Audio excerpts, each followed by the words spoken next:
जिस हनुमान ने लंका को जला डाला, जो एक ही छलांग में समुंदर लांघ जाए, जिनकी भक्ति से राम भी द्रवित हो जाए, उन्हें कोई जंजीरों से कैसे बांध सकता है। दोस्तों, वो कोई राक्षस नहीं था जिन्होंने उन्हें बांधा था, बल्कि स्वयं भगवान जगन्नाथ थे।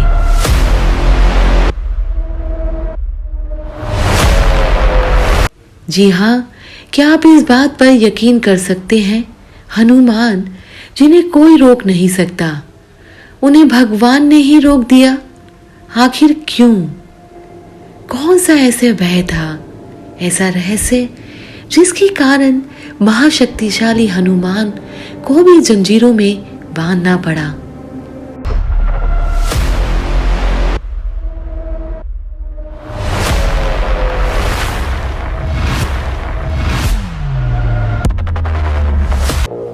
दोस्तों, पौराणिक मान्यताओं के अनुसार भगवान जगन्नाथ के स्थान पर आने के बाद सभी देवी देवता मनुष्य भगवान के दर्शन के लिए आए।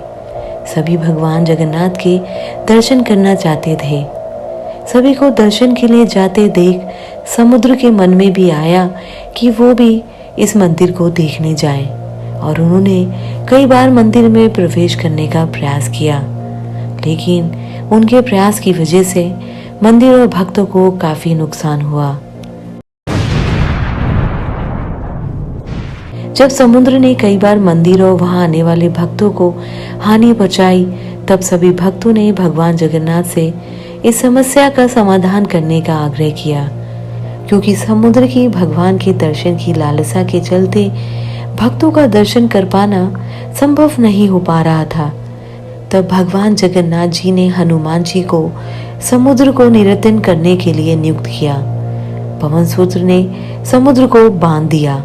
यही वजह है पूरी का समुद्र शांत रहता है। फिर क्या था दोस्तों, हनुमान जी भगवान जगन्नाथ के आदेश का पालन करते हुए दिन रात समुद्र की पहरेदारी करते थे, जिसके बाद समुद्र को मंदिर में प्रवेश करना मुश्किल हो गया। तो एक दिन समुद्र ने बड़ी ही चतुराई से हनुमान जी की भक्ति का फायदा उठाया और उन्हें कहा कि तुम कैसे भक्त हो जो कभी दर्शन के लिए नहीं जाते? तुम्हारा मन नहीं करता प्रभु जगन्नाथ के अनुपम सौंदर्य का देखने का? तब हनुमान जी ने भी सोचा, क्यों ना मैं आज प्रभु के दर्शन ही कर लूं। तो दोस्तों, फिर क्या था? कथा के अनुसार समुद्र के बहकाने पर हनुमान जी प्रभु जगन्नाथ के दर्शन के लिए चल पड़े। तभी उनके पीछे पीछे समुद्र भी चल पड़ा। इस तरह जब पवनसुत मंदिर जाते तो सागर भी उनके पीछे चल पड़ा। इस तरह मंदिर से फिर में क्षति होने लगी। तो तभी जगन्नाथ जी ने हनुमान की इस आदत से परेशान होकर उन्हें बेड़ी से बांध दिया। कहा जाता है जगन्नाथपुरी के सागर तट पर बेदी हनुमान जी का प्राचीन मंदिर वही है जहां उन्हें भगवान जी ने बांधा था। तो दोस्तों, इसके पीछे एक और कथा है जो अब आपको सुनाते हैं। तो दोस्तों, कहानी की शुरुआत ऐसे थी कि लंका का युद्ध समाप्त हो चुका था। भगवान राम अयोध्या लौट चुके थे, लेकिन हनुमान अब भी रुक नहीं रहे थे। उनकी भक्ति, उनकी सेवा, उनकी ऊर्जा अब हद से बढ़ने लगी थी। हर दिन वो किसी संकट की खोज में निकल पड़ते। हर जगह राम का नाम फैलाने की बेचैनी थी। हर कण में बस वो राम ही लिखना चाहते थे। हर श्वास में बस जय श्री राम, जय श्री राम। तो दोस्तों, देवताओं को चिंता होने लगी थी। क्या ये शक्ति अब असंतुलित हो गई है? क्या हनुमान की अति शक्ति इस ब्रह्मांड का संतुलन बिगाड़ देगी? और जब देवताओं ने ब्रह्मा से कहा तो ब्रह्मा चुप रहे, और जब शिव से पूछा गया तो उन्होंने भी अपनी आंखें बंद कर ली। तब स्वयं भगवान विष्णु ने जगन्नाथ रूप में निर्णय लिया। तो दोस्तों, फिर क्या हुआ? जब भगवान जगन्नाथ, बलराम और सुभद्रा अपने रथों में विराजित थे, वहीं एक कोना था जहां एक चुपचाप स्थान पर लोहे की मोटी जंजीर लटक रही थी।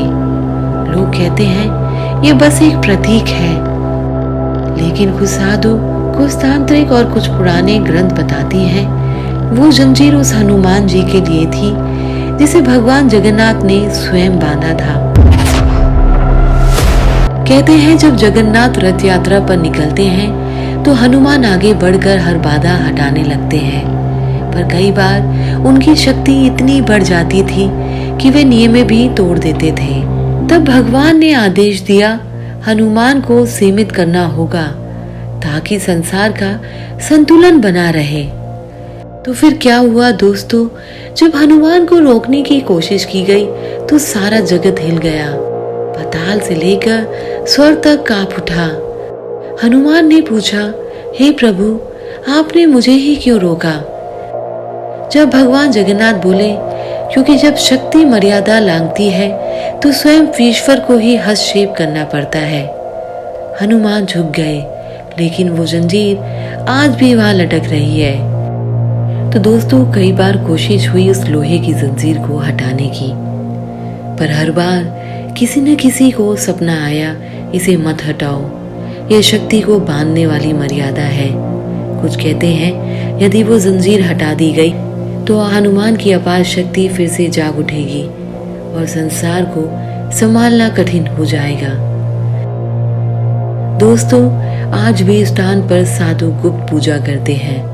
कुछ तांत्रिक उस जंजीर की आराधना करते हैं और कहते हैं कि जो इस रहस्य को समझ गया वो ब्रह्मांड की सीमाओं के परे चल जाएगा। तो दोस्तों क्या आपने कभी सोचा क्यों एक देवता को ही दूसरे देवता ने रोका? क्या ये शक्ति का संतुलन है या ये कोई और दैवी योजना है जो आज भी जारी है? अगर आपको ये कहानी रोमांचक लगी तो हमारे चैनल देवलोक रहस्य को जरूर सब्सक्राइब करें। और हाँ, अगली बार जब आप पुरी के मंदिर जाएं तो जंजीर को देखना मत भूलिएगा, क्योंकि हो सकता है वो आज भी हनुमान की ऊर्जा को रोक रही हो।